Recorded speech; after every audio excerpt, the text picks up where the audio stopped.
법인 택시의 오래된 관습 중 하루 운송 수입금의 일부를 회사에 내는 산업금 제도라는 게 있습니다. 2년 전 법으로는 금지됐지만 시간이 흘러 이른바 변종 산업금이라는 변형된 산업금 제도가 성행 중이라고 하는데요. 어떤 상황인지 류희진 기자가 취재했습니다. 포항시 북구에 위치한 KTX 포항역 앞입니다. 손님을 기다리는 택시 대부분은 개인 택시로 법인 택시는 찾아보기 힘듭니다. 택시 감차 등 여러 이유가 있지만 2년 전 사라진 줄만 알았던 산업금 부담이 큰 탓이란 말이 쉽게 나옵니다. 정부는 지난 2020년 기사들이 할당량을 채우기 위해 지나치게 오래 일을 하거나 단거리 승객을 거부하는 등의 문제로 인해 산업금 제도를 법으로 금지시키고 택시기사 월급제인 전액관리제를 도입했습니다. 그러자 택시 회사들은 하루에 벌어야 할 돈을 정해놓고 달성하지 못하면 월급을 줄이는 방식의 변종 산업금 제도를 만든 겁니다. 회사 다니는 문제로 예를 들어서 하루 8시간 근무해가고 이게 답이 안 나온다니까. 그렇죠.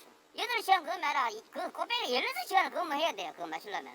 우리는 8만 3천원 정도. 그거를 해서 못 받게 되면 선생님도 월급이 거기서 깎여요. 예, 맞습니다. 산업금을 갖다가 말이지, 덜 내는 것 때문에 거기서 이제 월급에서 공제를 하고 이제 주죠.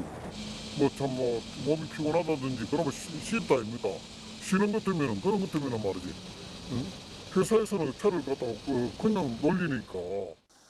택시업계도 할 말은 있습니다. 기사들의 근태 관리에다 수익성이 더 나빠지지 않게 하기 위한 고육지책이라는 겁니다. 전액관리제 시행 여부를 관리 감독하는 지자체에서도 기본 급여 기준을 비롯해 근태 평가 등 정확한 지침이 없어 골머리를 앓고 있습니다.